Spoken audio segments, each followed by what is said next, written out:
Welcome. So everyone can see the screen, right?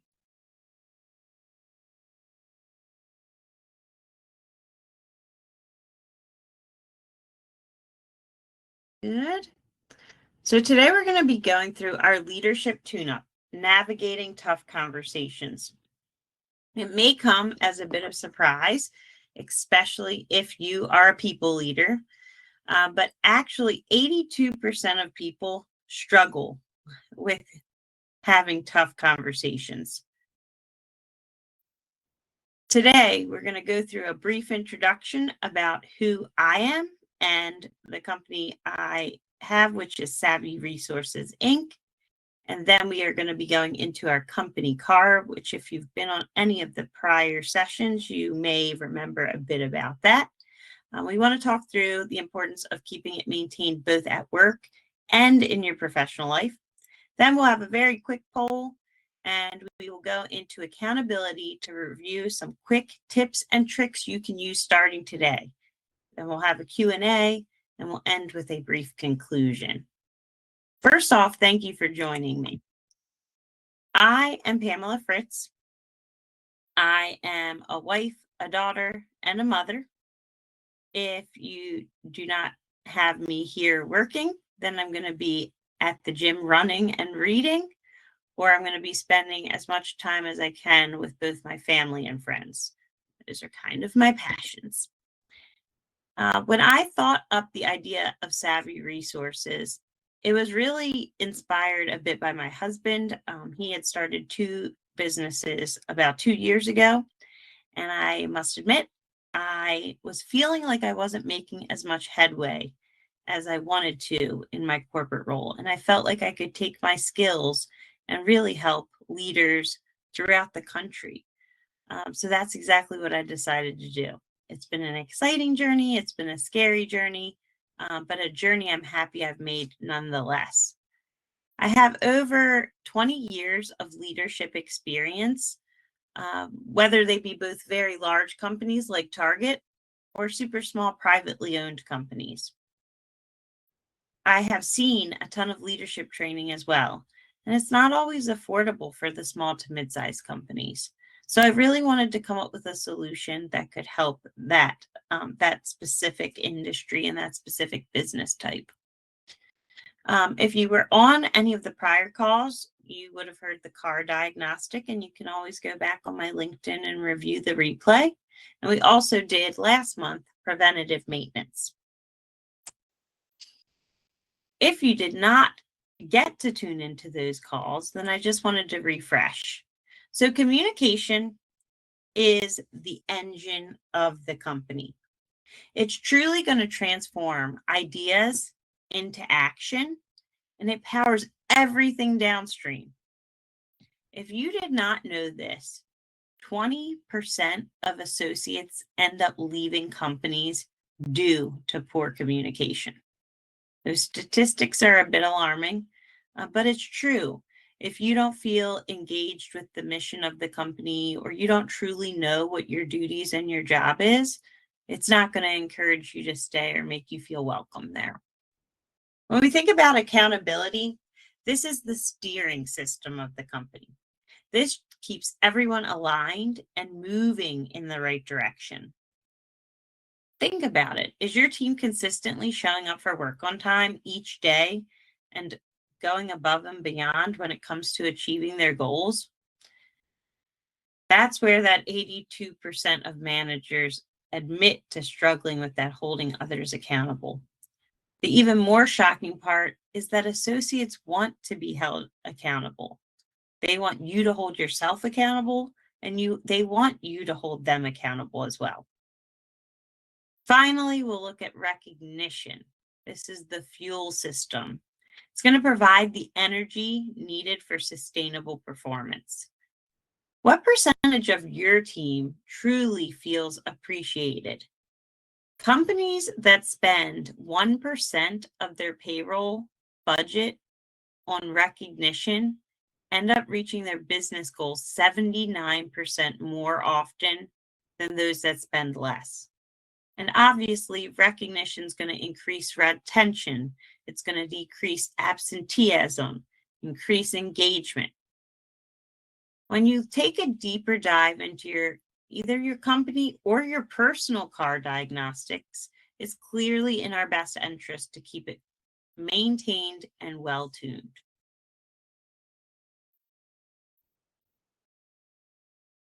So now we're going to do a quick poll. And I'd like you to think, which part of the company car do you most struggle with when it comes to difficult conversations? I'm going to share this with you and you all can take part in it. Is it communication, finding the right words to express during those tough conversations? Is it accountability, following up timely, and addressing the issues when you see them? Is it recognition, the ability to move past and celebrate the improvements?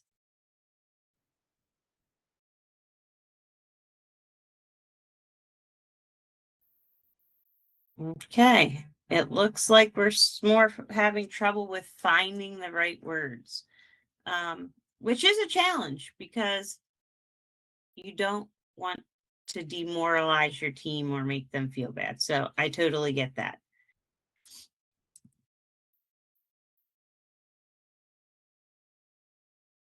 So that's why I want to spend the next couple minutes really going through accountability and how you can start making some changes today in terms of holding your team accountable.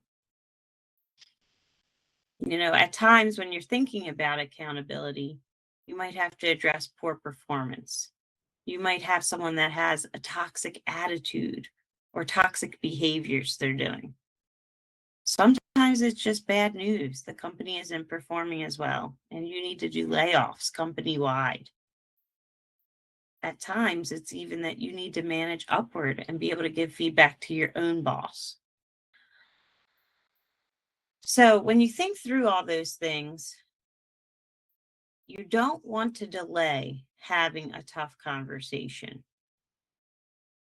So, I kind of look at it as a more timely conversation, the better, but you do want to prepare for it. You don't want to go in just blind. So take the day when you find the issue and come up with a game plan. You want to plan where you're going to have the conversation. It should be in a safe and comfortable space. Even think through how you're going to set up where people sit. Are you going to have a conversation? A witness for the conversation?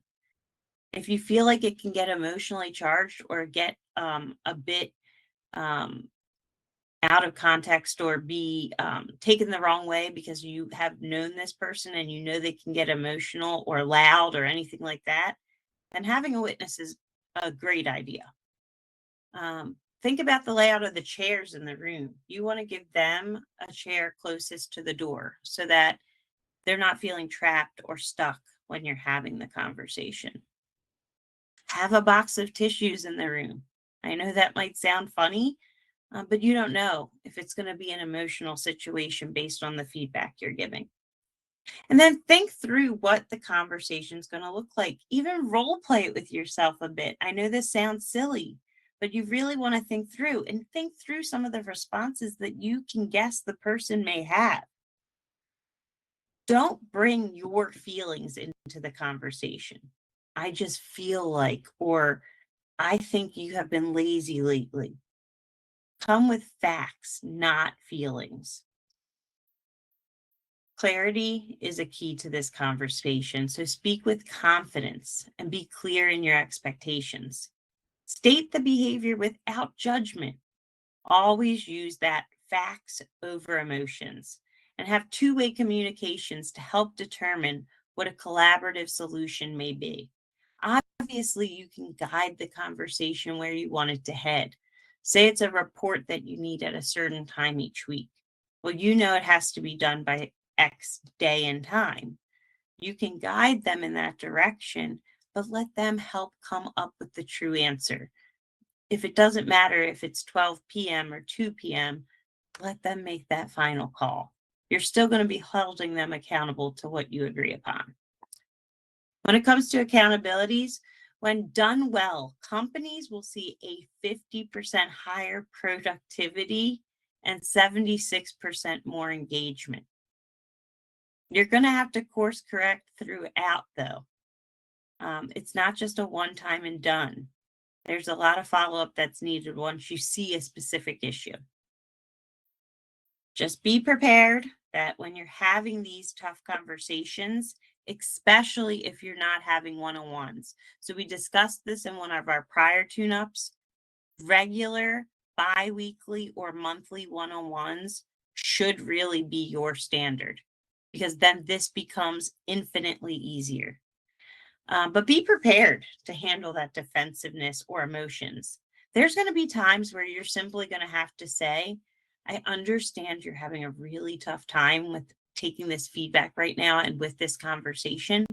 We're going to have to check back in tomorrow at 12 p.m. because I just want you to have the rest of the day while you're here and tomorrow and overnight to kind of reset and maybe take in some of the feedback I've given you. Maybe there's even a sounding board or person at home you can talk through this with. I know that sounds silly, but don't escalate an already tense situation. It will not make anything better.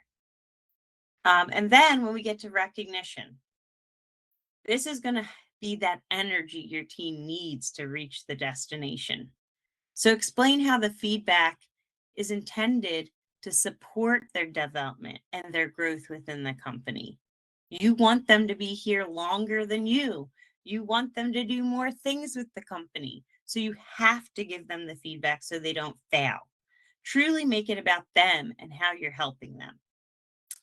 92% of our associates are going to repeat the positive behavior when you take note of it and recognize them for it.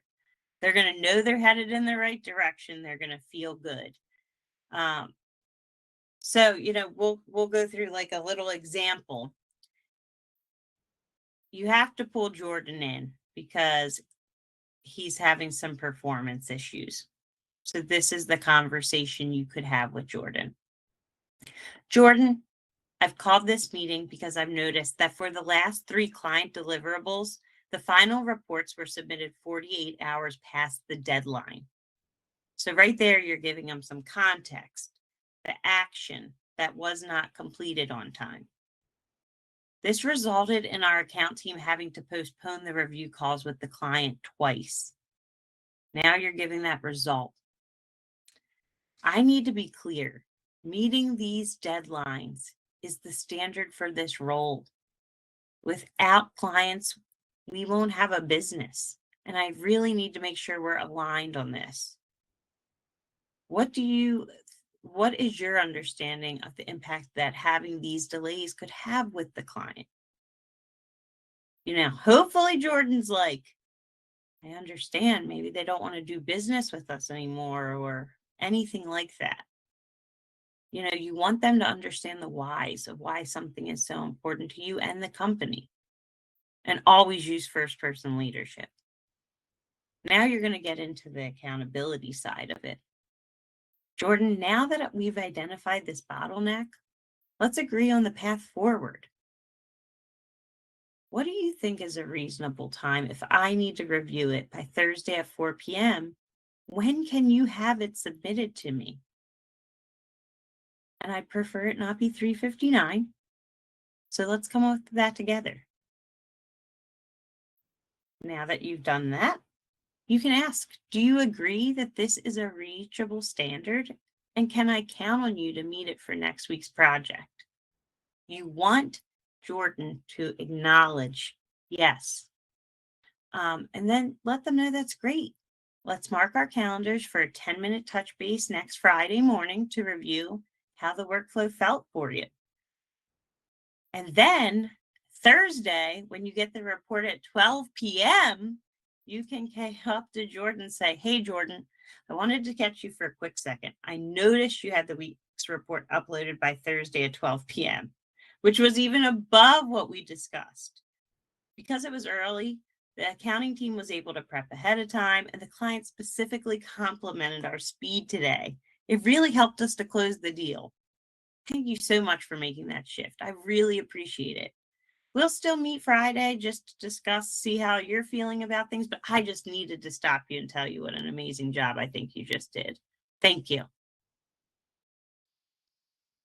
Again, accountability doesn't have to be hard, but we have to do it both personally and professionally. I've been guilty about it before in my life too. But as I've heard before, eat the frog, do the challenging thing first, get it done. And then it's something you don't have to worry about on your plate anymore. Because if not, you'll push it till the end of the day and you'll keep building it up. And 9 out of 10 times, the conversation is going to go much more smooth than what you made it seem in your head. Any questions that you all have? I can answer any questions. I could just go through and see what you all are putting in the chat if you have anything.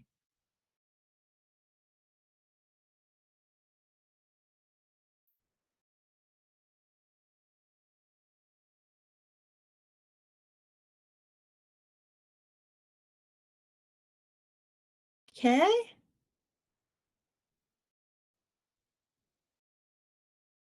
Great question. What happens if Jordan still does not meet his deadline? Then, when you have that Friday conversation, it's going to be a bit different, right? You're still going to want to seek to understand. Maybe you weren't as clear as you thought you should have been, or he took something away from the conversation that wasn't reality. But if not, and you're having that seek to understand coaching conversation with Jordan, and he just didn't care and didn't do it, then that's when it's time to start a corrective action plan. My recommendation would be something like a written warning or something along those lines, especially if it's causing you to lose business and lose clients. A great question. Okay. So, in conclusion, keep in mind, you are not alone. We have all been on the struggle bus when it comes to accountability. The worst part is people see it. Those top performers on your team, they see that you're not holding those people accountable. And now they're not trying as hard. You are making your life infinitely more difficult by not holding your team accountable. And it is a tough conversation for 5 minutes, and then it's done. You know, I even have started thinking about this so much, even in my personal life, about communication, accountability, and recognition. And I think we can all work to improve it. And I hope some of these tips and tricks are easy enough to follow, both personally and professionally. Keep in mind to continue to have those one-on-ones.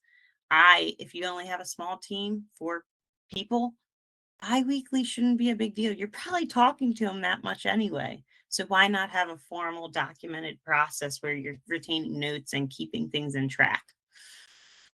Always demonstrate courage and give that smart feedback. Specific, measurable, timely. If you're interested in more, feel free to go to the QR code and check out the Savvy Resources University program. You know, it has 33 different resources available, 26 weeks of training, as well as open office hours every Wednesday. Keep in mind that a leader without a tuned and maintained company car is just a passenger, and you could easily get left behind. Communication gets you started, accountability keeps you on track, and recognition is the fuel that gets you to the finish line. Thank you all so much for your time today. I hope you have a great rest of your day. Take care.